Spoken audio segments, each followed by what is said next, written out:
te diría que fíjate, la que para mí tiene más sentido, que es de sentido común, valga la redundancia, es sacarle el mayor provecho posible a la tecnología dentro de nuestro campo de negocio. Y eso tiene varios niveles. Claro que va a haber impactos muy relevantes y, por supuesto, va a haber puestos de trabajo que también se destruyan o que cambien y se transformen de forma radical, pero también se van a generar otros nuevos. Y en los que lideramos compañías o proyectos tenemos que empezar a liderar a veces desde la vulnerabilidad. Ser conscientes y reconocer las limitaciones que tenemos, ser capaz de pedir opinión a un cliente, pedir opinión a una persona y generar equipos que entre todos sumen una inteligencia. ¿Consejos que darías a las empresas sobre cómo iniciar el proceso de transformación? Bienvenidas y bienvenidos a un nuevo episodio de Innovación en Acción, el nuevo podcast de la PyME en el que descubriremos juntos las claves para la transformación digital en tu empresa. Hoy nos acompaña Celia Sánchez San Juan. Celia es tecnóloga por vocación y humanista por convicción, cofundadora y CEO de la consultora especializada en inteligencia artificial Brains & Executive. Ha sido directora general de 1 Million y alta directiva en organizaciones como Siemens, Orange y Adidas, liderando proyectos de transformación digital y organizacional. Todo un lujo. Celia, muchísimas gracias por aceptar la invitación a participar en este podcast. Y bueno, vamos a empezar, ¿vale? Cuéntanos eso de tecnóloga por vocación y humanista por convicción. Un placer estar aquí, Juanqui. Sí, pues yo llegué a la tecnología un poco por casualidad. En el primer puesto en Siemens, que teóricamente era un trabajo estratégico, acabé al final llevando un proyecto sobre todo lo que era el primer proyecto que hubo en Siemens sobre una gestión de conocimiento para todo el área de consultoría.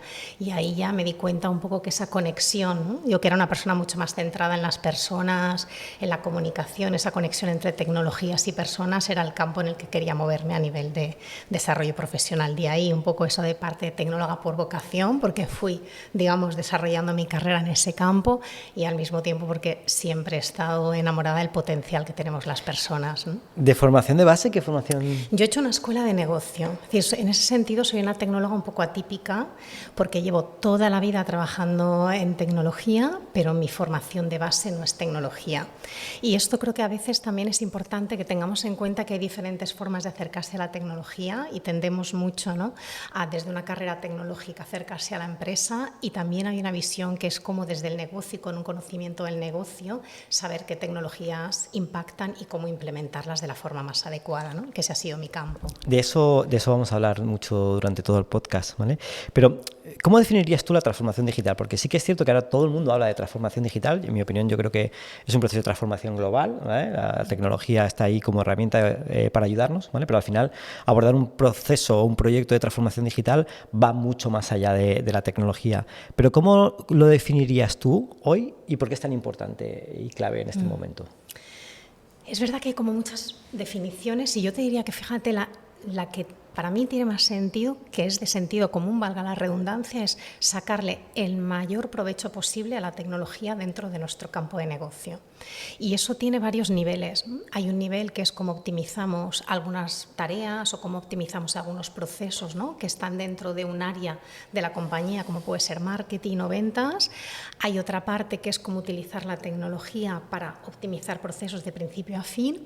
Y hay un tercer nivel, que es cuando ya llegamos a la transformación de verdad, que es cómo detectar nuevas oportunidades y generar nuevo negocio a través de la tecnología. Vale. ¿Y esa transformación para quién? ¿No? Porque se habla mucho de foco en cliente, ¿no? De hecho hay una frase que nos gusta mucho decir, que es manda al que tiene la demanda. Sí. También para el colaborador, ¿no? Es decir, al final lo que a mí me interesa en mi organización es optimizar esos procesos, ¿vale? Y permitir que la gente haga más con menos. ¿Para quién más? O sea, ¿para quién es ese proceso de transformación digital? Pues yo creo que la transformación digital, para que sea sostenible en el tiempo, al final tiene que impactar de forma positiva a todos los que participan en ellos. Y eso empieza desde la sociedad hasta el cliente, el empleado, la propiedad y el accionista. Si no conseguimos que haya un impacto positivo en toda la cadena, al final es muy difícil que eso perdure de forma sostenible. Vale. Y en ese proceso de transformación, que siempre tenemos que hablar de IA, ¿vale? Aparece la IA, ¿no? La inteligencia artificial. Sí. ¿Y cómo impacta eso en la sociedad? Porque hay mucho miedo, ¿no?, con el tema de la inteligencia artificial hoy en día, ¿no? La gente tiene miedo, ¿no? ¿Qué va a pasar con mi puesto de trabajo con el tema de la inteligencia artificial? ¿Cómo afecta eso a ese stakeholder que tú dices, que es la sociedad, ¿no? Yo creo que hay que ser realistas y hay que pensar que claro que va a haber impactos muy relevantes y por supuesto va a haber puestos de trabajo que también se destruyan o que cambien y se transformen de forma radical, pero también se van a generar otros nuevos. Entonces, el primer paso yo creo que es hacer un autoexamen cada uno de nosotros de, vale, en mi puesto de trabajo, ¿cómo puedo ser más eficiente? ¿Cómo puedo distinguirme? ¿Cómo puedo tener una ventaja competitiva por utilizar la IA? Y luego eso me va a permitir también entender cómo se va a transformar mi puesto de negocio con el impacto de la IA. El otro día leí una frase en internet que me gustó mucho, que la solemos ahora replicar y utilizar mucho en las formaciones, que es la IA no se va a cargar tu puesto de trabajo de trabajo se lo va a cargar una persona que sepa de IA. Que sepa, ¿no?, de IA. Con lo que el factor diferencial de la formación va a ser clave hoy en día, ¿no?, para seguir, ¿no?, evolucionando en nuestros puestos de trabajo. Totalmente de acuerdo, sí. Y parece que nos da miedo, ¿no?, con el tema de la formación, ¿no? Es como... tengo que cambiar, ¿vale? Me toca desaprender, ¿vale?, hacer hueco y incorporar ese nuevo conocimiento que puede ser la IA, ¿no? Y que me va a ayudar mucho, ¿no? Y muchas veces creo que da miedo porque no sabemos ni siquiera por dónde empezar. Ahora la IA está en todos los medios de comunicación, en la tele, pero hay tantas informaciones que es muy difícil saberse orientar de, vale, dónde realmente empiezo para mi puesto de trabajo o para mi compañía, ¿no? Y eso creo que es una de las barreras que está habiendo para que tanto a nivel social como a nivel empresarial no estemos adoptando la inteligencia artificial de una forma mucho más rápida. Vale, vamos a ponernos en el papel de una pyme, sí, ¿vale? De una pyme que es la gran mayoría de empresas en España. Hablemos de transformación digital, hablemos de inteligencia artificial, pero ¿por dónde empiezo? O sea, imagínate que yo no tengo ni ERP, ni tengo CRM, ¿vale? Y la única tecnología que tengo son el paquete Office, un programa de contabilidad y facturación, de gestión de almacén, etcétera. Y todo el mundo habla de ese proceso de transformación digital ordenado, ¿no? O sea, vamos a hacer las cosas bien. ¿Por dónde empiezo? Por las necesidades de negocio, no por la tecnología como tal, sino cuáles son o las palancas, o sea, en qué necesito mejorar mucho, ya sea porque tengo un bloqueo, tengo un cuello de botella que me consume muchos recursos o donde veo una oportunidad de negocio. Y luego ya empiezo a examinar, vale, cuál es la tecnología que me permite o desatascar, si es, por ejemplo, no doy abasto con responder a mis clientes, pues probablemente estamos más bien en una línea de CRM, atención al cliente. Si lo que tengo más bien es un atasco en producción o no soy capaz de cubrir mi demanda, tendré que meter los recursos tecnológicos en la parte de producción. Entonces, el inicio siempre parte del negocio, de una elaboración de las necesidades del negocio y luego elaborar, vale, qué tecnologías me permiten responder a esas necesidades de negocio. Y luego ya a partir de ahí hay otras metodologías de cómo empiezo a saber, vale, pues qué tipo de proyecto defino y qué proyecto es más sencillo con mayor impacto, ¿no?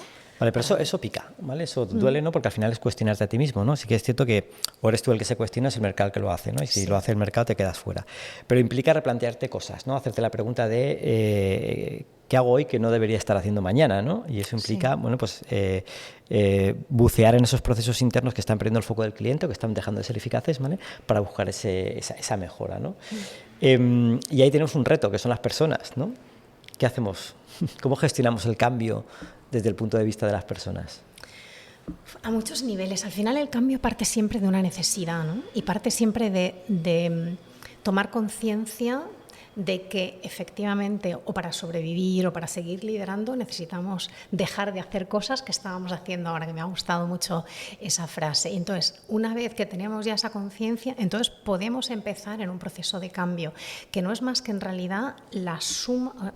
Por un lado, hay un punto que siempre tendemos a confundimos mucho gestión de cambio con formación. Y aunque la formación es clave en la gestión del cambio, no son lo mismo. La formación tiene su lugar una vez que ya sabemos que necesitamos cambiar y que ya sabemos además cómo necesitamos cambiar. Entonces podemos formarnos en el proceso del cambio, pero antes hay todo un proceso que las compañías tenemos que acompañar, digamos, que es primero detectar la necesidad, luego interiorizar esa necesidad, identificar cómo hacer el cambio y luego que eso perdure en el tiempo, que requiere repetición. Al final es cambiar los hábitos de cómo trabajamos en las compañías, igual que nos pasa a una persona, ¿no? Es desarrollar hábitos nuevos, pero a nivel de compañía es aún más complejo porque tenemos que generar una masa crítica para que eso funcione. Vale, ya has hablado de personas. ¿Cuáles son las principales resistencias que tienen las personas en este proceso? La primera, por la que muchas compañías no consiguen hacer sus proyectos de transformación digital, desde mi experiencia, es La primera es porque no se dedica el tiempo necesario para que el equipo de la compañía entienda la necesidad de cambiar y se pasa muy rápidamente a implantar el cambio sin que la gente, digamos, lo haya comprado y lo esté deseando. Ese es el primer fallo. Otro de los fallos que yo detecto también en mi experiencia es no saber articular los proyectos. Y entonces empezamos a veces con unos objetivos demasiado ambiciosos y una ejecución que abarca tanto que la compañía no es capaz de asimilarlo. Vale, o sea, aspecto importante, la comunicación, tener un para qué, ¿vale? De ese proceso de cambio, comunicar ese proceso de cambio y que todo el mundo entienda ese para qué, que seguramente agilizará las cosas, y luego esa parte de procesos, ¿no? y de proyectos, ¿no? Sí, y yo te diría que no solamente comunicar, y una de las cosas que yo he ido aprendiendo a lo largo de todos estos años donde he hecho muchos proyectos de transformación es un poco el controlar lo que yo llamo a veces el freno y el acelerador, es un poco como el coche, porque tú puedes comunicar un montón, pero tu organización puede no estarlo asimilando o no estás comunicando lo que la organización necesita. Entonces, saber manejar cuando hay que acelerar y puedo empujar mucho más por el cambio y cuando tengo que frenar un poco porque el equipo necesita asimilarlo, eso creo que es una de las claves de que funcione bien. Fundamental entonces conocer a tu equipo, ¿no? Saber hasta dónde puede llegar, ¿vale? Y darle el tiempo para ir asimilando esos procesos de mejora, ¿no? Sí. Hay una teoría, ¿no? También de estas por internet, el principio de Peters, ¿no? De que todo el mundo desarrolla y se sigue evolucionando hasta su nivel de incompetencia, ¿no? Fundamental conocer ese nivel de incompetencia de nuestra gente. Y con la formación podemos dar ese peldaño más. Sí, yo creo que sí, totalmente. Una vez que ya sabemos cuál es nuestro nivel de incompetencia, precisamente la formación lo que nos permite es dar un salto hacia nuevos niveles de competencia, ¿no? Y yo creo mucho en la formación y en la co-creación también. Otra de las cosas que cada vez necesitamos más, entornos tanto de clientes como de mercado, como tecnológicos más complejos, necesitamos crear en equipo, teniendo en cuenta las perspectivas de todas las áreas y personas implicadas, ¿no? Que es otra de las razones por las que los proyectos fracasan mucho, porque no se centran mucho, es decir, es una decisión que se toma desde un departamento con una visión muy profunda del departamento, pero sin considerar el impacto en los demás. Y entonces eso cuando se ejecuta... Ahora que hablas de departamento, ¿qué departamento debería liderar el proceso de transformación digital? Yo, desde mi punto de vista, eso es un tema central de compañía y es un tema que proviene del CEO. Dentro de lo que es el cambio hay dos, o sea, de abajo arriba podemos impulsar pequeños cambios y podemos conseguir pequeñas mejoras, pero para hacer una transformación global de compañía necesitamos que el CEO también lo impulse. Puede provenir de abajo y que entonces el CEO se dé cuenta, anda, aquí hay que hacer un cambio, un giro relevante a nivel estratégico y entonces vuelve a bajar, pero tiene que provenir de la dirección general. Vale, viene de arriba. ¿Y qué departamento debería de impulsarlo? ¿O es un proyecto transversal que como afecta a toda la compañía, quizás a lo mejor debería liderarse desde recursos humanos, con sistemas, marketing, etcétera? Porque muchas veces, al final, coge el testigo la gente de sistemas, la gente de IT, ¿no? Porque al final aterriza en un software, en un ERP, en un CRM, etcétera, ¿vale? Que yo creo que no es el lugar adecuado. Has hecho una pregunta muy buena. Entonces creo que hay que distinguir entre qué departamento lleva el liderazgo y qué equipo se forma. Y entonces el departamento, que tienes razón, muchas veces tiende a ser sistemas y pocas veces es el adecuado, por otras muchas razones cuando estamos hablando de transformación. Entonces, desde mi punto de vista, primero hay que crear un equipo que es transversal y luego, en función de la compañía, puede tener sentido que estén personas.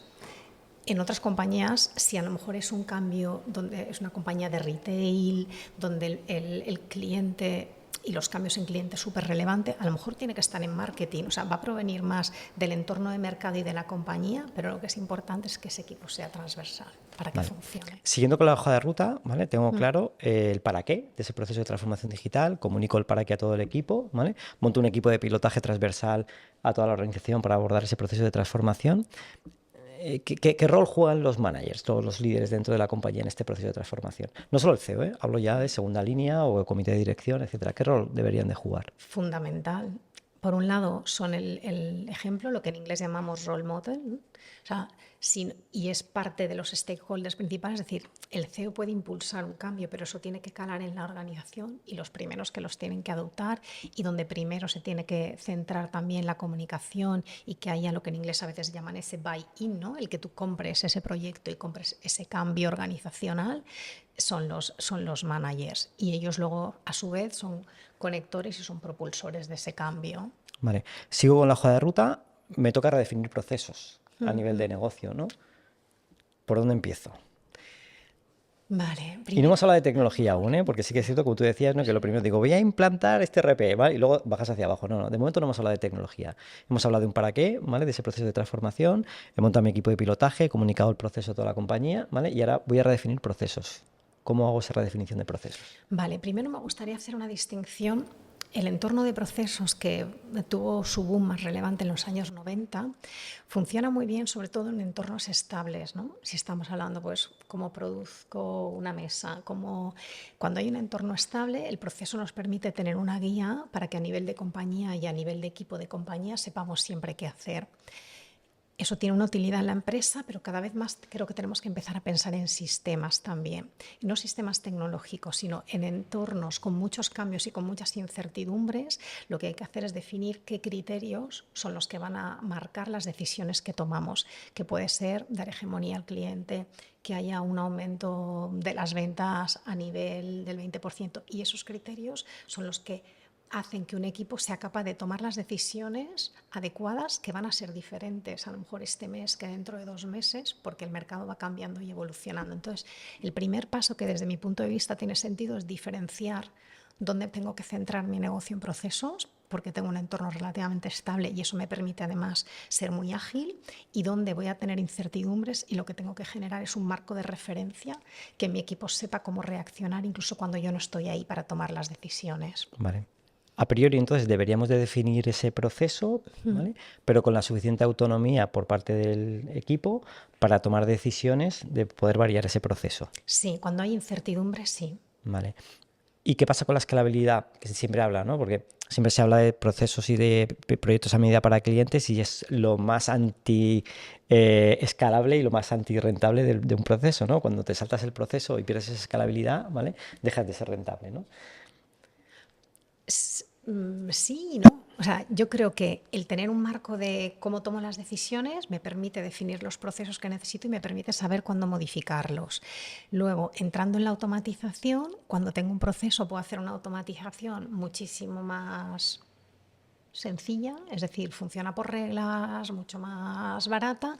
Cuando necesito optimizar procesos donde voy a tener mucha variación, necesito hacer una optimización más inteligente, a lo mejor aplicando inteligencia artificial y aplicando un conocimiento ya sea de mercado, de compañía, que me ayuda a tomar la decisión y a automatizar de forma adecuada.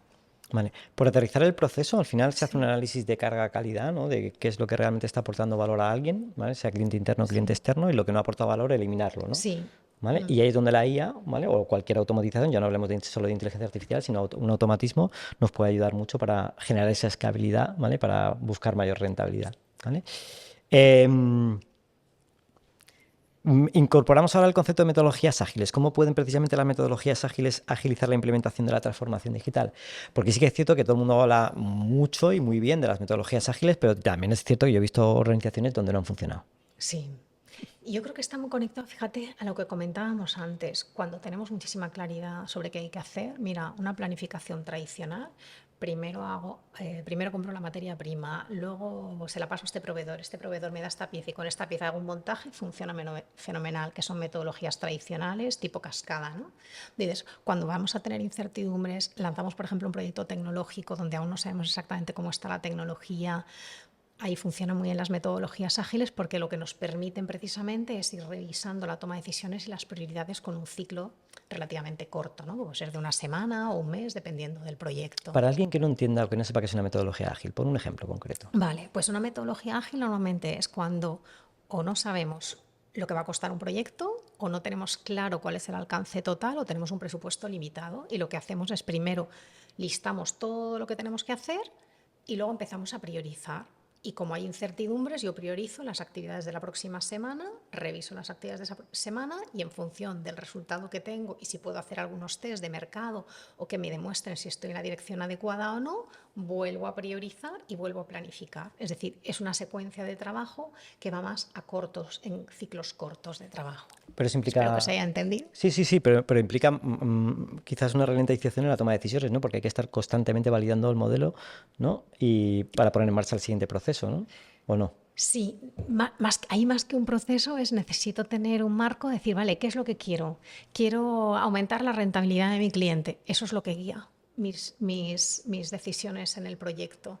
Y entonces priorizo todo lo que maximiza la rentabilidad en el cliente y dejo como prioridad secundaria el resto. Vale. Cuéntanos algún ejemplo de un caso de éxito de alguna empresa que haya abordado el proceso de transformación digital.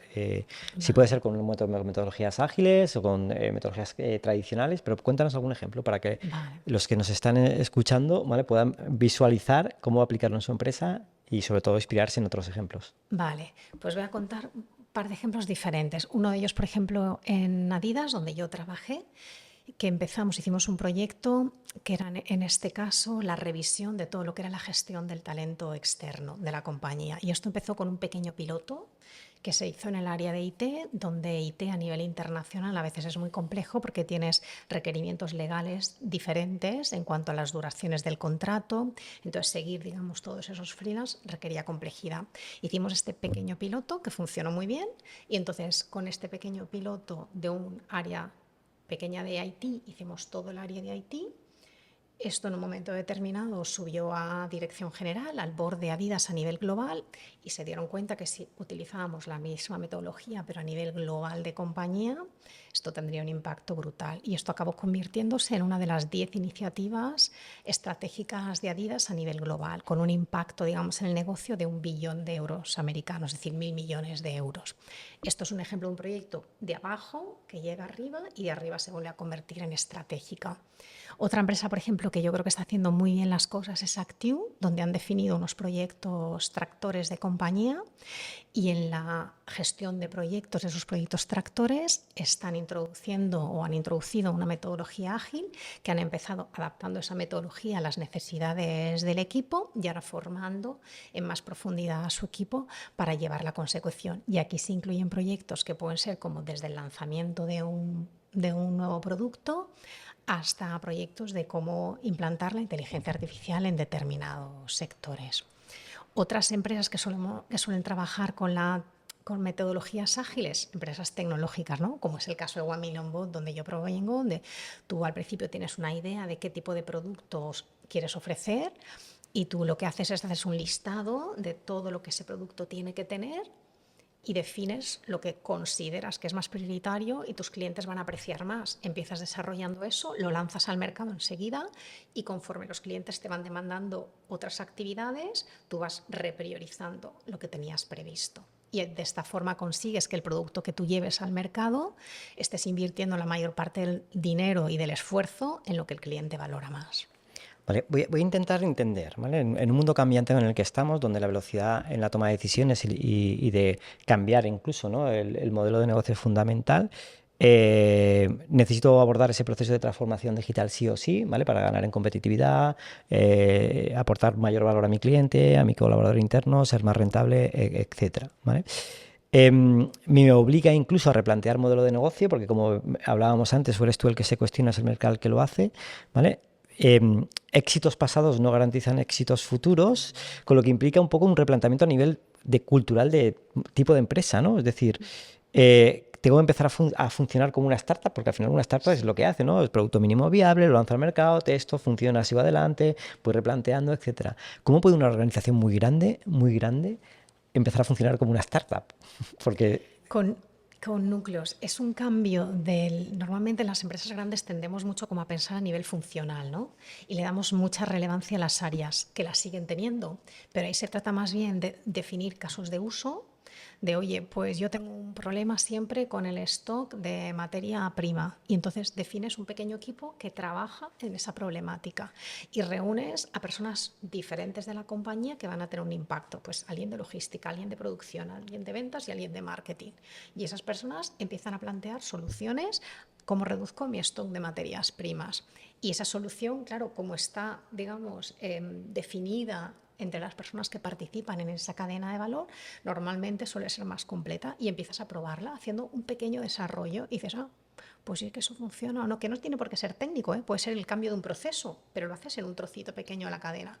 Y si funciona, entonces lo mejoras y lo amplías y vas escalando poco a poco.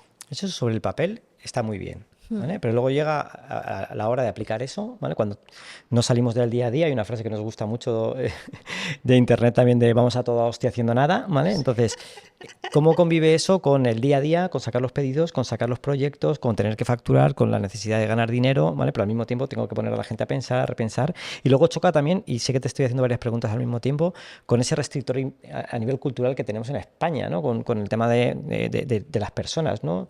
En mercados anglosajones se habla mucho de talento y aquí le hablamos de pasivo laboral, ¿no? Incluso a nivel de, ¿vale? O aún se siguen escuchando frases de no te pago para pensar, ¿no? O sea, ¿cómo convive eso? Y luego también con determinadas personas que lo que quieren es no cambiar, están muy a gusto con su puesto de trabajo y a mí no me hagas pensar, ¿sabes? Que yo estoy muy a gusto.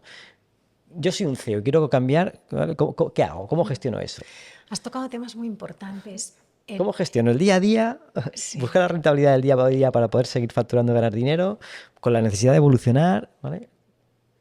Sí, has tocado temas muy importantes. El primero, yo creo que es que hay un llamamiento, es decir, si queremos conseguir resultados diferentes, que es otra frase típica también de estas de Internet, pero tenemos que empezar a hacer cosas diferentes. Entonces, la primera función como CEO, como comité de dirección, sería también detectar esas personas en el equipo que tienen el impulso de poder hacer diferente y empezar primero a apalancarse en ellas. Luego has tocado otro tema que es un melón inmenso y desde mi punto de vista, que tengo casi más experiencia en el extranjero que en España aún más, que es todo el tema de retribución y por qué, digamos, cómo hacemos los aumentos, cómo hacemos los variables, y es que efectivamente normalmente están hechos mucho en tu día a día, que tú pases tu día a día y entonces es muy difícil salirte de ahí y hacer cosas nuevas. Y hay que empezar a pensar en otros modelos retributivos donde el variable ya no sea solamente en tu función, sino que sea un variable a lo mejor de éxito de un proyecto y que eso tenga un peso en tu proyecto. Empezar a pensar en, oye, si empleados tuyos sacan una idea, esa idea tiene potencial. Si si tú haces una pequeña coinversión y ellos mantienen determinadas acciones, tú te vas a beneficiar como compañía y ellos además están realmente motivados para involucrarse los fines de semana y para trabajar a otro nivel. Es decir, hay que empezar también a Ya, liderar de una forma que muchas veces no tiene que ver en cómo lideramos aquí en el día a día, que es yo te digo lo que tienes que hacer y tú lo haces. ya. Ya, por eso digo que es un paradigma, ¿vale? Es un Totalmente. cambio cultural, ¿no? Em, Vamos un poco de arriba abajo, hemos hablado de palancas para el cambio, hemos hablado de estrategia, de ese para qué, que decíamos antes, estrategia, ¿vale? Hemos hablado de comunicación, de comunicar a toda la plantilla hacia dónde vamos, ¿no? Y dónde nos vamos a meter. Hemos hablado de cultura como restrictores a la hora de innovar en ese replanteamiento estratégico. Hemos hablado también de procesos, de hacer una redefinición de procesos, etcétera. Hemos hablado de personas, ¿vale? De tener las personas adecuadas, evaluar el talento que tengo en mi organización. Muchas veces preguntas, ¿tienes un mapa de talento? Y la gente no sabe ni siquiera qué tipo de personas tienen, el potencial que tienen, etcétera, ¿no? Y la última pata, que es la tecnología, ¿no? Que como bien has empezado, la tecnología que no es lo primero que tenemos que hacer. Necesitamos un RP, necesitamos un CRM en todas las organizaciones. ¿Por dónde empiezo? ¿Vale? También. O sea, ya tengo toda la hoja de ruta hecha, ¿y ahora qué? ¿Vale? Porque se habla mucho de RPs fantásticos que requieren de unas inversiones grandísimas. ¿Es necesario que tengamos un RP? ¿Es necesario que tengamos un CRM? Esa pregunta va a depender mucho de cada compañía. Lo que sí que es verdad es que la forma de realizar los proyectos tecnológicos está evolucionando y tiene todo el sentido del mundo. Es decir, antes las compañías, si hablábamos de un RP, por ejemplo, invertían un montón de dinero, te pasabas, según el tamaño de la compañía, entre 4 meses y un año y medio implantando el RP y entonces un día, ¡pum!, de repente el RP funcionaba y todos los procesos de tu compañía estaban incluidos en el RP. Eso te genera un atasco, hace que en todo ese plazo de tiempo puedas haber habido necesidades que hayan evolucionado y además no te permite aprender si el diseño inicial que tú has hecho está acertado con tu realidad empresarial. Y entonces la forma de implantar cualquier proyecto tecnológico debería tener una perspectiva siempre de, vale, ¿cómo implanto lo mínimo con lo que puedo funcionar? De lo mínimo con lo que puedo funcionar, empiezo a detectar qué otras funcionalidades tienen sentido para mí y en función de ahí voy invirtiendo más, implantando más. Eso además hace que no se me pare el negocio de golpe. Lo mínimo sería, no sé, una herramienta de Business Intelligence que se alimente de diferentes sitios, pero que me permita tener indicadores para tomar decisiones. Sí, o dentro de un RP puede ser, oye, yo empiezo primero solo con las facturas porque me es el cuello de botella a la compañía. Cuando las facturas ya las tengo estabilizadas, entonces paso a la contabilidad. O sea, voy por fases y no voy todo de golpe. Vale. Mm. Casi todos los ejemplos que yo conozco, ¿no? De implantación de RP, sobre todo el modelo antiguo, ¿vale? Han sido traumáticos. Sí, ¿Vale? ¿Por qué? ¿Por eso que contabas antes? sí. Normalmente es por eso. Porque o sea, al implantar todo de golpe, primero, para implantar bien un software de este tipo, y más en ese modelo antiguo, primero tengo que hacer un replanteamiento de procesos. Y muchas empresas lo que hacían era al revés. Yo meto primero el proyecto, meto el sistema y luego me doy cuenta, ostras, que el proceso que tengo no funciona con ese sistema. Entonces, lo primero que hay que hacer es revisar sistema, es revisar procesos, optimizar procesos, y con los procesos revisados y optimizados, entonces implanto el sistema. Esas eran las razones por las que fallaba. Luego, cuando haces tantas actividades de golpe, es imposible que lo pienses todo bien, que todo salga bien, y encima tienes a una gran parte del equipo totalmente bloqueada, intentando solucionar cosas, y lo que has pensado hace 8 meses, ahora tu necesidad ha cambiado y ni siquiera es lo que necesitas, ¿no? Bueno. Vamos a centrarnos en esa parte de errores que se suelen cometer en ese proceso de transformación. Has hablado, por ejemplo, de empezar por tecnología y no hacer un replanteamiento estratégico, pero cuéntanos algunos errores más que se suelen cometer. En proyectos Sí, tecnológicos, poner a los tecnólogos liderándolo, y ahora voy a explicarlo. Los tecnólogos no escuchar este podcast, por favor. Exacto. Y eso que yo soy tecnóloga. Pero tiene que liderar el negocio. Es decir, el negocio es quien tiene que marcar, y ahora voy a explicarlo. O sea, el negocio es quien tiene que marcar el proceso, la necesidad, el alcance. Y luego tecnología es quien tiene que dar toda la información y todo el feedback de cómo integramos eso en tecnología, ¿no? Y muchas veces hemos hecho al revés, ¿no? Lideramos desde la tecnología y luego pues ya nos apañaremos a nivel de negocio y ya vemos cómo metemos las cosas con calzador. Ese es otro de los grandes problemas. Otro de los errores que cometemos las empresas es que las decisiones se toman sin considerar el impacto en otras áreas, es decir, sistemas decide un proceso y no se hayan dado cuenta que es que esto tiene un efecto rebote en marketing, y en marketing se desbloquea toda la salida de pedidos de online, porque no había nadie de marketing que pudiese decirlo. ¿Y eso cómo podemos controlarlo? Porque sí que suele pasar, ¿vale? Sí, que al final sí. cada departamento tira para lo suyo y no se mida el impacto que tiene en otros sitios, ¿no? Eso es una buena gestión de proyecto. Y eso es un buen director de proyecto que tiene la capacidad de ir haciendo variar un proyecto. O sea, primero que genera un equipo core con las personas claves, pero luego que en función de qué áreas está trabajando en el proyecto, incorpora o cambia miembros para que todas las personas a las que impacta ese área del proyecto sean parte del proyecto. ¿Debería ser ese director de proyecto una persona interna de la compañía, un externo, un mix? Las dos, yo creo. Y va a depender según la compañía. Si tenemos un alto nivel dentro de la compañía de gestores de proyecto, fantástico. Y si no, lo que funciona muy bien es empezando con alguien de fuera. Ese alguien de fuera empieza monitorizando, digamos, mentorizando a alguien de dentro que aprende la metodología y que además aporta toda la visión de compañía de a quién hay que involucrar, a quién no.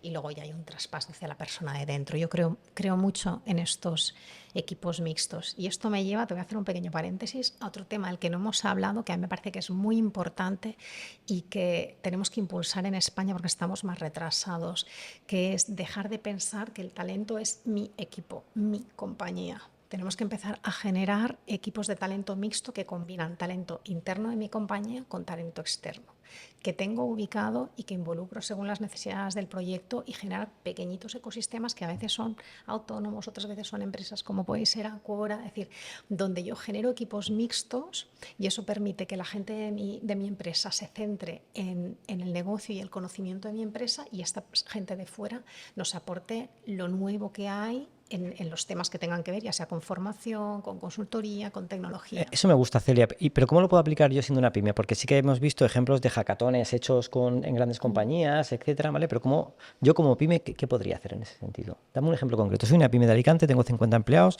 y quiero co-crear, ¿vale? Con equipos externos.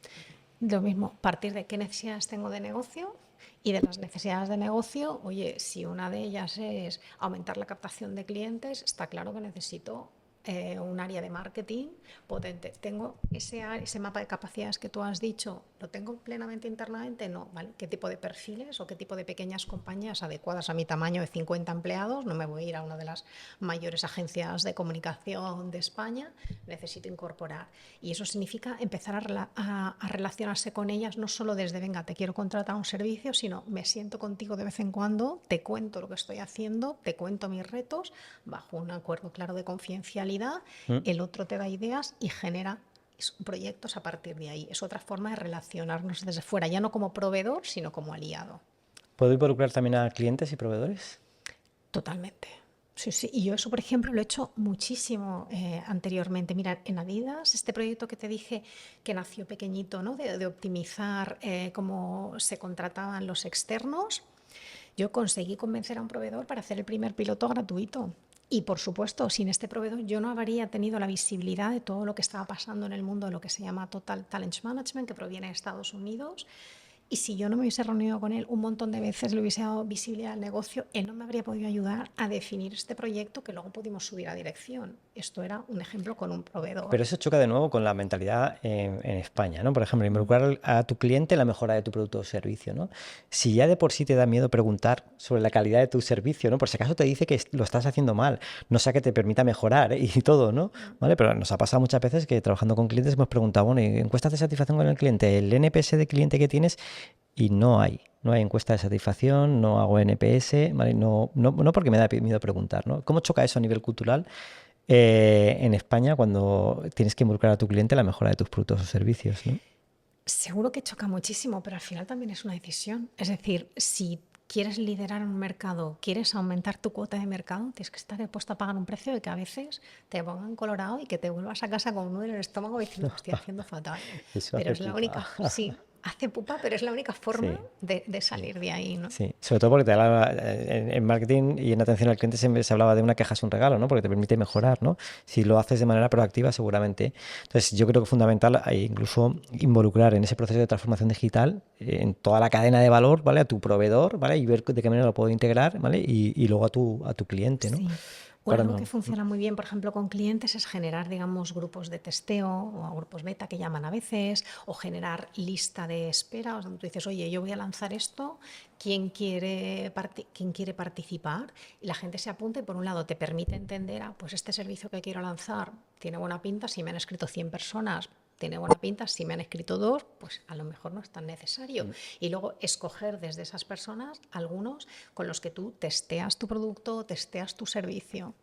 En la PyME, ¿vale, Celia? Estamos liderando el proceso de transformación digital de muchas compañías a través del proyecto que tenemos en la PyME conjuntamente con EOI, UCAM, Verne y Acuora.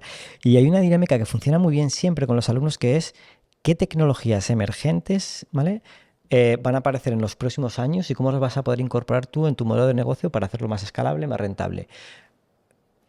¿Qué tecnologías emergentes nos van a venir en los próximos 5 años que podemos aprovechar para hacer más rentable y escalable nuestro modelo de negocio? Vale, ahora voy a eso, pero me voy a enganchar un poquito a lo que has comentado antes porque creo que es muy importante lo de este choque cultural de liderazgo y me gustaría mencionar otro aspecto más de, creo que también los que lideramos compañías o proyectos tenemos que empezar a liderar a veces desde la vulnerabilidad y voy a intentar explicarme. Desde la vulnerabilidad no significa ponerme a llorar cuando algo no sale bien, sino ser conscientes y reconocer las limitaciones que tenemos y precisamente en base a eso ser capaz de pedir opinión a un cliente, pedir opinión a una persona y generar equipos que entre todos sumen una inteligencia. Y eso es algo que aún nos cuesta mucho en España, ¿no? Parece como que muchos líderes se sienten o nos sentimos líderes, seguro que yo también cometo ese error muchas veces cuando tenemos todas las respuestas, cuando al final de lo que se trata es un poco de generar un espacio seguro y de confianza donde surjan las ideas, se puedan testear y a partir de ahí evolucionemos.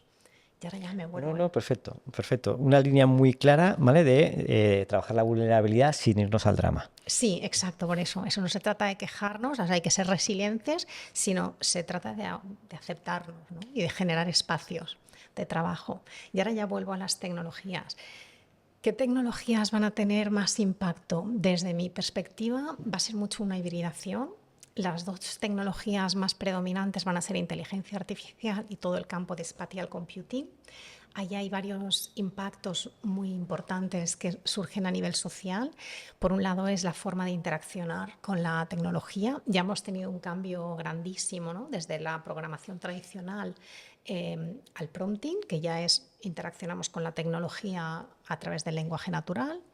principalmente por texto, pero también por voz. El spatial computing nos permite otro salto más, que significa interaccionar con la tecnología también a través de gestos, a través de los ojos. Apple en ese sentido lo está haciendo fenomenal, ¿no? Donde simplemente de una forma muy sencilla ya ni siquiera necesitamos sentarnos delante de una pantalla, sino que podemos estructurar nuestro espacio de trabajo delante de nosotros. Esto abre un montón de posibilidades también en campos que van a tener una aceleración muchísimo más grande, como por ejemplo los entornos de gemelos digitales, ¿no? Que tienen un componente de datos, de cómo genera una inteligencia de datos, de si estamos hablando de una fábrica, de esta fábrica en datos, pero claro, si a eso le sumas toda una capacidad espacial que te permite también por ejemplo, entender en una fábrica cómo predispones las líneas y simularlo visualmente, sumas una gran capacidad. Para los que no sepan qué es un gemelo digital, ¿vale? Sí, tienes razón, buena idea. Un gemelo digital es como una réplica digital de algo, me da igual lo que sea, en datos. A lo mejor el ejemplo más sencillo de entender es un edificio. Entonces, en un edificio, yo una vez que hago un edificio, que tengo todas las medidas, todas las tuberías, con toda esa información puedo generar un gemelo digital para ser capaz de anticipar cuándo voy a necesitar un mantenimiento o no, o simular, por ejemplo, qué le pasa a esta estructura si hay un seísmo y hay un terremoto del nivel 5. Pues mira, se mantiene, pero anda, si es del nivel 7, resulta que se cae porque genera una réplica. ¿Alguna tecnología más que nos deba sorprender? Esas dos yo creo que van a ser las más relevantes, y eso, bueno, luego si hibrida pues, parte de datos, eso sería imposible sin el 5G y el 6G, o sea, sin toda la parte de conectividad. Vale. Y el tema legislativo, porque siempre se habla mucho de que la tecnología va por delante de la legislación, ¿vale? Y aquí vemos una gran diferencia de lo que nos está pasando en Europa con respecto a China o con respecto a Estados Unidos, ¿no? ¿Cuál es tu opinión? Sí, esto es una opinión muy personal, pero a nivel geopolítico hay como tres grandes bloques, ¿no? China ha dicho más o menos, bueno, legislación, datos personales, más o menos me da igual, ¿no? Y yo antepongo todo lo que es el desarrollo tecnológico, y China está ganando ya la batalla en gran parte de inteligencia artificial. Estados Unidos ha cogido un camino de, bueno, yo regulo conforme vaya habiendo casos que regular, y Europa ha cogido la directriz de, vale, yo regulo preveyendo. Yo personalmente creo que una gran parte de la regulación que hemos hecho en Europa no hubiese sido necesaria, y ahora voy a intentar explicarme. Es decir, porque dentro de la regulación, el AI Act, ellos establecen diferentes riesgos, ¿no? de la tecnología o del uso que se le da a la tecnología, y en función de ese uso que se da a la tecnología hay cosas que puedes hacer y cosas que no puedes hacer. Nosotros ya tenemos regulado de que no es posible hacer un timo, ¿no? Ya tenemos regulado de que tú no puedes publicar los datos personales. Es decir, hay un montón de regulación que ya estaba existente, que hubiese sido de aplicación a la inteligencia artificial, pero que Europa ha decidido agrupar en una normativa única. Esto tiene un lado positivo, que es, por primera vez y de una forma rápida y ágil comparado con otras ocasiones, todos los países de la Unión Europea han sido capaces de consensuar y de tener una misma visión en una normativa, que yo creo que no había pasado hasta ahora de una forma tan rápida. El interrogante aquí es que, claro, esto genera un freno en un mercado europeo donde ya tenemos unos niveles de financiación que no tienen nada que ver con el mercado estadounidense, donde además va a haber un coste añadido para cumplir con la normativa, y entonces eso hace que todo el desarrollo de la inteligencia artificial de Europa se esté frenando, o se vaya a frenar, aún el AI Act aún no está plenamente operativo, se vaya a frenar comparado a lo que una misma empresa podría desarrollar en otro país, donde además tiene más acceso a la financiación, tiene un mercado más abierto, y entonces eso conlleva el riesgo de que generemos aún un mayor gap entre el estado tecnológico de Europa y el que tenemos con Estados Unidos y China. Esto conlleva el riesgo de que, como generamos un mayor gap tecnológico, podemos acabar utilizando tecnología china y de Estados Unidos que no ha estado desarrollada conforme a esta legislación. Ya. O sea, que legislamos a priori para controlar, y luego se nos incorpora la tecnología que no pasa esa regulación, ¿vale? Con lo que al final el problema lo seguimos teniendo, ¿no? Sí, si la tecnología china o americana quiere entrar desde Europa, necesitaría también adaptarse a la IA, pero toda la curva de aprendizaje y todo el desarrollo que tienen ya lo tienen ganado. Ya lo tienen ganado. Ya. O sea, vamos a perder competitividad. Sí, totalmente, mucho más sencillo que como lo he explicado yo. Vale. Celia, estamos acabando. ¿Consejos que darías a las empresas sobre cómo iniciar el proceso de transformación? Danos 2 consejos para... Venga, ya. Hemos hablado mucho de repensar, de planteamiento a nivel estratégico, ¿vale? Pero danos algún ejemplo más concreto, ¿no? Pues mira, para la dirección general yo les diría de buscarse a un aliado, consejero, no sé qué palabra ponerle, alguien con quien puedan rebotar, ¿no? Y con quien puedan compartir un entorno de confianza, le puedan contar cosas y que el otro les diga, mira, pues mira aquí en esta tecnología, mira, tal, alguien que les ayude a enfocar esas necesidades de negocio en qué palancas tienen tecnológicas. Y que a partir de ahí creo que es mucho más sencillo que ese propio CEO acabe encontrando, digamos, las referencias que necesita para enfocar la tecnología y su aplicación en el negocio. Ese sería un negocio. El segundo sería crear un equipo multifuncional con un objetivo que no sea precisamente la operativa del negocio. Vale. Con un objetivo que no sea la operativa del negocio. Sí, que sea precisamente el mirar más allá, Ya. que puede ser un objetivo claramente definido, relevante para la compañía, entrar en el mercado americano, aumentar un 10% la rentabilidad del cliente, pero algo que no sea la operativa, que les fuerce a pensar más allá del día a día.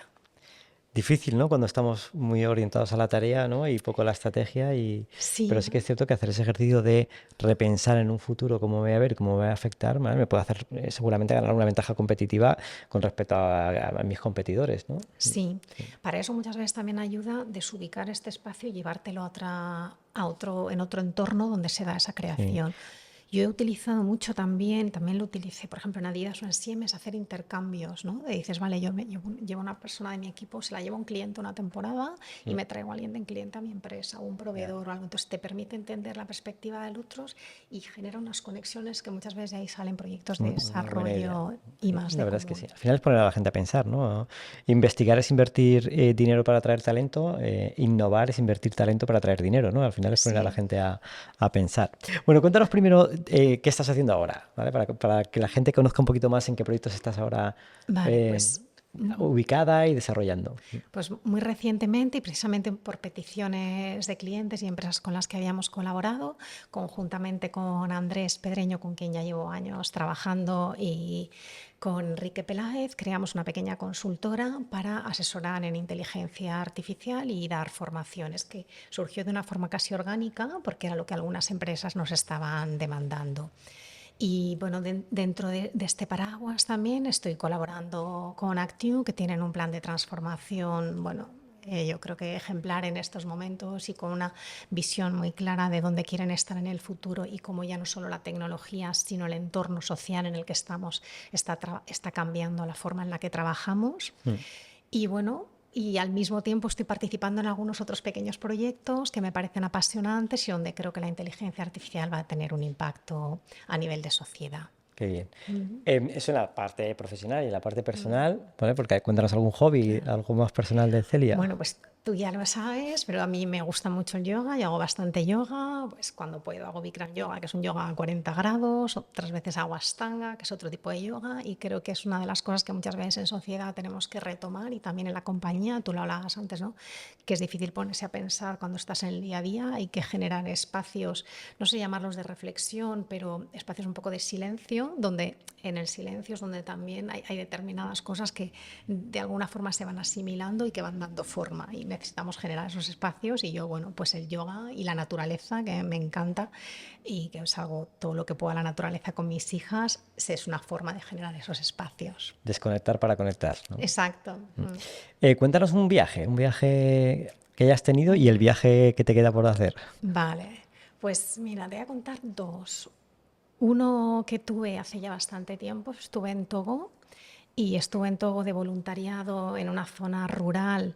Para deciros que para mucha gente yo era la primera persona blanca que veían y estuve dando clases. Yo hablo francés bilingüe más o menos y entonces Togo es un país muy pobre con unas condiciones muy difíciles donde en las zonas rurales muchas veces no acceden los profesores porque no se les puede pagar y entonces estuve teóricamente dando clases en un colegio, pero mi función principal era trabajar con las mujeres en una zona donde había poligamia y donde había ablación, aunque legalmente estaba prohibida, para que las mujeres entendiesen que había otras posibilidades, ¿no? de ser mujer en otro entorno.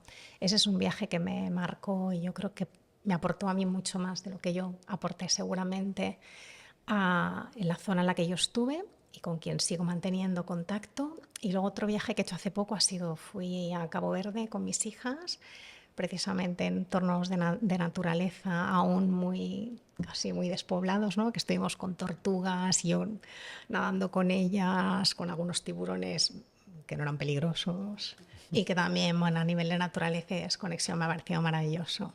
¿Y el próximo viaje que te queda por hacer?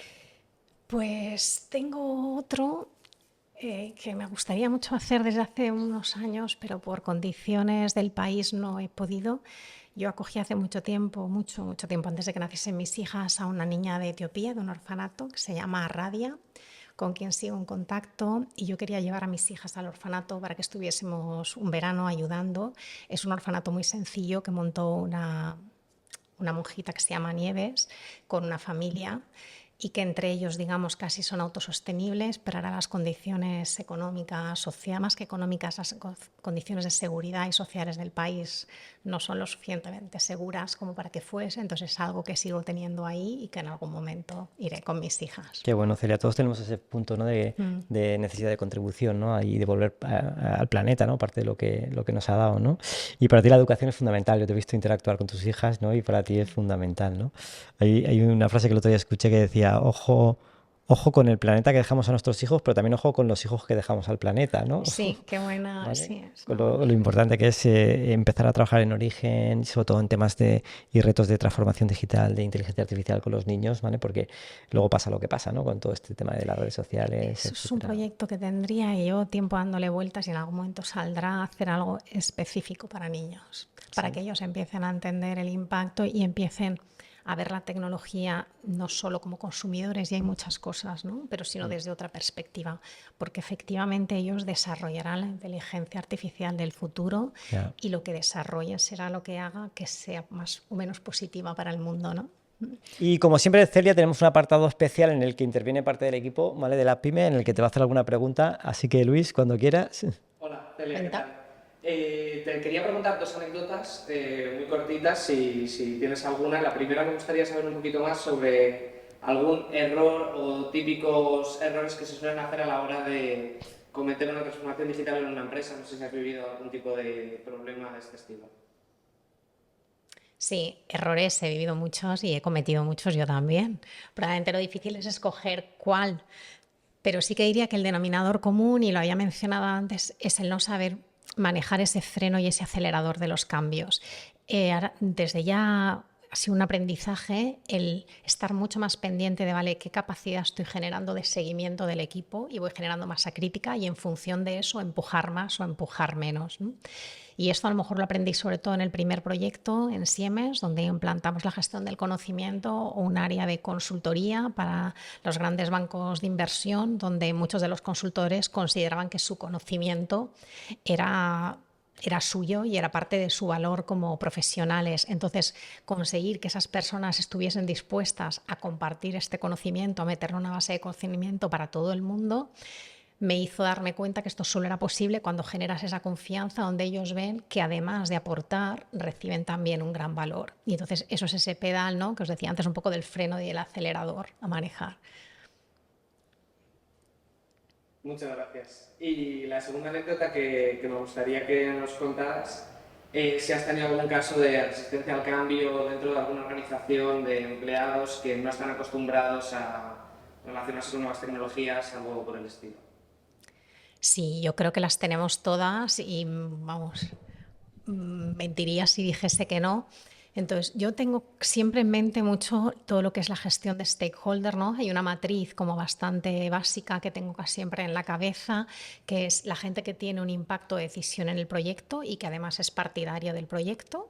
Y con esa gente normalmente mantengo una comunicación muy one-to-one, la involucro también en lo que es la definición de ese proyecto y modulo el proyecto para ellos. Y luego, en la situación totalmente análoga, tienes lo contrario, tienes gente que tiene una gran capacidad de decisión en el proyecto y que no apoyan el proyecto. Y ahí es lo mismo, hay que tener casi una estrategia individual para entender y desbloquear a estas personas.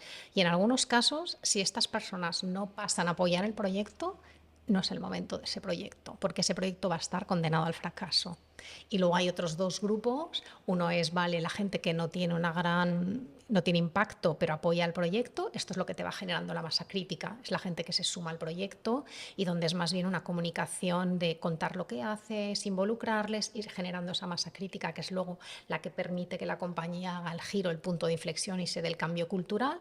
Y luego tienes al revés, la gente que no apoya el proyecto, pero no tiene capacidad de decisión. Y esto, bueno, les vas manteniendo una información sin tener mucho cuidado porque una gran parte de ellos pasarán de forma natural a masa crítica. Y eso es una matriz que hasta en las conversaciones con clientes y tal, la suelo tener en la cabeza y que me ayuda mucho a saber qué tipo de comunicación tiene más sentido con las necesidades que tiene cada una de estas personas, ¿no?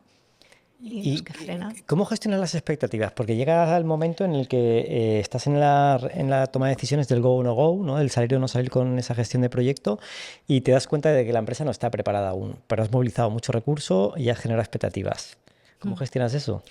Pues yo lo intento gestionar siempre desde la sinceridad y desde la transparencia.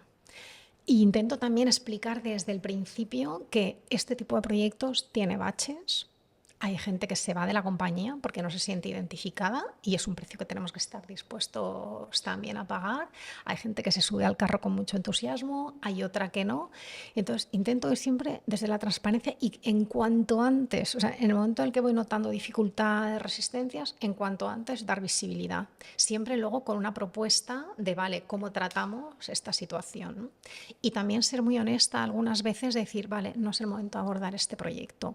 Os voy a contar un ejemplo personal, si queréis. Yo en Adidas una de las responsabilidades que me dieron era encargarme de negociar con las grandes consultoras. Aquí, bueno, esto dependía, el presupuesto estaba centralizado en una persona que era un senior vice president bastante relevante. Este señor al principio no me quería ver porque es que ya sabía para qué iba. Yo iba pues para que el dinero que él normalmente pues, le daba a los miembros del board empezara a negociarlo. Entonces, yo no sé si le pedí reunión 10 veces. Y al final me fui a otra ciudad donde sabía que él estaba en una reunión para presentarme, pedirle una reunión personalmente. Ahí él no se atrevió, claro, a decirme que no. Yo una reunión que tuve de 15 minutos de reloj, me la preparé, no puede, es que a lo mejor me la preparé 2 o 3 horas. Mi único objetivo era que no me pudiese decir que no a apoyar en un proyecto. Luego ya me curré lo suficiente ese proyecto para que él se diese cuenta que, anda, pues mira, con el enfoque que aportábamos tenía más valor que si lo hacía con nosotros. Si yo no hubiese conseguido ese giro, que podía haber sido perfectamente posible, yo tendría que haber sido honesta, volver a decir, lo siento, no es el momento de abordar este proyecto, porque esta persona es tan clave que sin ella solo estamos abocados a que no funcione y generamos frustración y desgaste sin sentido. Las personas claves, como siempre, y son las que marcan, ¿no? Esa diferencia. Sí, y saber a veces detectar los tiempos, que hay veces donde no es el momento de un proyecto. Muy bien, muchísimas gracias, Celia. No tenemos más tiempo. Ojalá y pudieras estar en una segunda parte de otro podcast con La Pyme. A los que nos estáis escuchando, muy atentos a la página web de La Pyme, lapyme.com, ¿vale? Para las próximas ediciones de los programas de transformación digital que lanzamos, que os recuerdo que son totalmente gratuitos. Por hacer un resumen, palancas, estrategia, cultura, personas, procesos y lo último, tecnología.